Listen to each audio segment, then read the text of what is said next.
जय भगवान एवढं जरी म्हटलं तरी तुम्ही तुमच्या पदरात पुण्य प्राप्त करून घरी जाऊ पुण्य घरी घेऊन जाऊ शकता. मी नाही म्हणत, जगद्गुरु तुकोबरा म्हणतात पुण्यवंत व्हावे घेता सज्जनाचे नावे.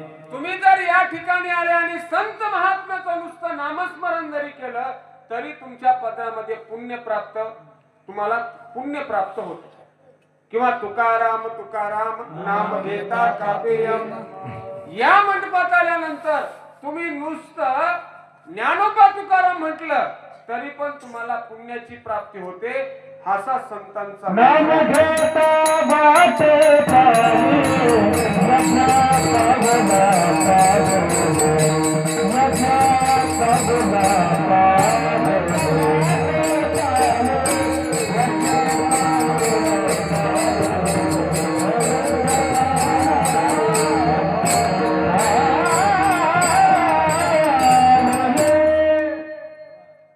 आणि दुसरा फायदा होतो आपल्याला त्यांच्या स्पर्शाचा. मला एक माणसाने प्रश्न विचारला, म्हणे महाराज आळंदीच्या वारीला गेला होतात का? मी त्याला म्हटलं गेलो होतो. त्याने मला विचारलं किती लोक आले होते. मी त्याला सांगितलं बाबा 10-12 लाख समाज होता. त्याने मला कुचंबने विचारलं महाराज 10-12 लाख समाज होता, यात संत किती? तुमचं नेमकं म्हणणं काय?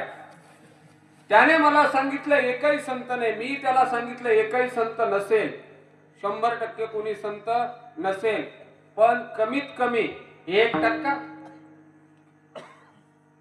एखादा तरी संत महात्मा असेल ना. आळंदीच्या वारीत एखादा तरी संत महात्मा असेल ना.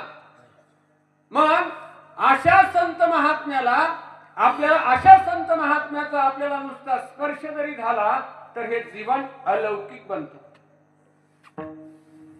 त्या ठिकाणी मग आपण वारीला गेलो तर वारीला गेल्यानंतर काय करायचं? त्या गर्दीत फिरायचं, गर्दीमध्ये, आणि नकळत एखाद्या महात्म्याचा कधी आपल्याला स्पर्श होऊन जातो आणि कधी जीवन अलौकिक होऊन जातं सांगता येत नाही महाराज.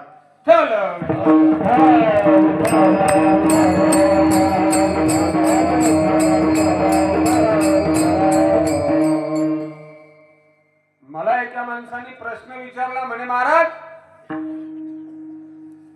लोखंडाला परीस लागल्यानंतर सोनं होतं, याच्यात काय संशय होतोय?